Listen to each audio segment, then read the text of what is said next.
во втором выпуске «Волшебной шкатулки». С вами мы, Аким Филиппов и Аяна Федорова. Наступила весна, наконец-то суровая якутская зима позади.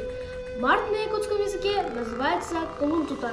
Аяна, а ты знаешь, почему месяц называется Кулунтутар? Кулунтутар дословно переводится как «отлов жеребят».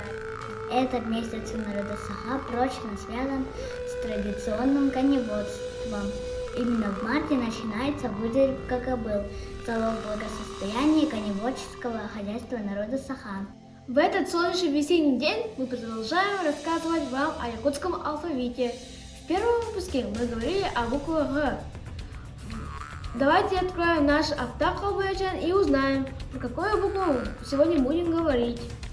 В нашей шкатулке буква Г. В якутском языке нет слов, начинающихся на эту букву.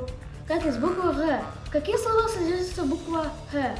Нам покажет наш автохолбэчан. Г. Джахагэй. Джахагэй – это божество, творец и покровитель лошадей. Считается, что март – месяц Джахагэй-Айыл. Наши предки считали себя детьми Джахагэй-Айыл. Он является одним из главных божеств Саха, даритель и покровитель лошадей.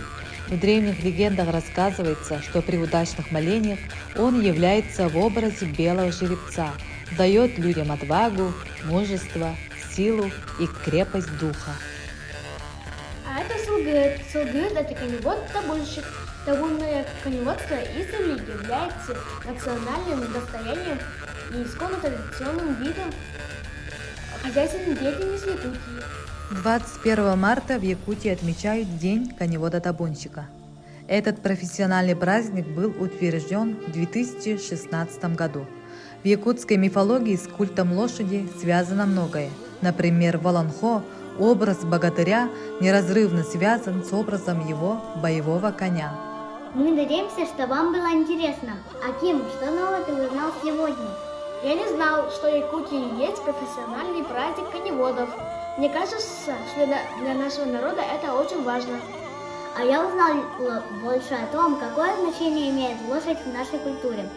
В следующих выпусках мы расскажем вам о других буквах якутского алфавита. До встречи в следующем выпуске «Волшебной шкатулки».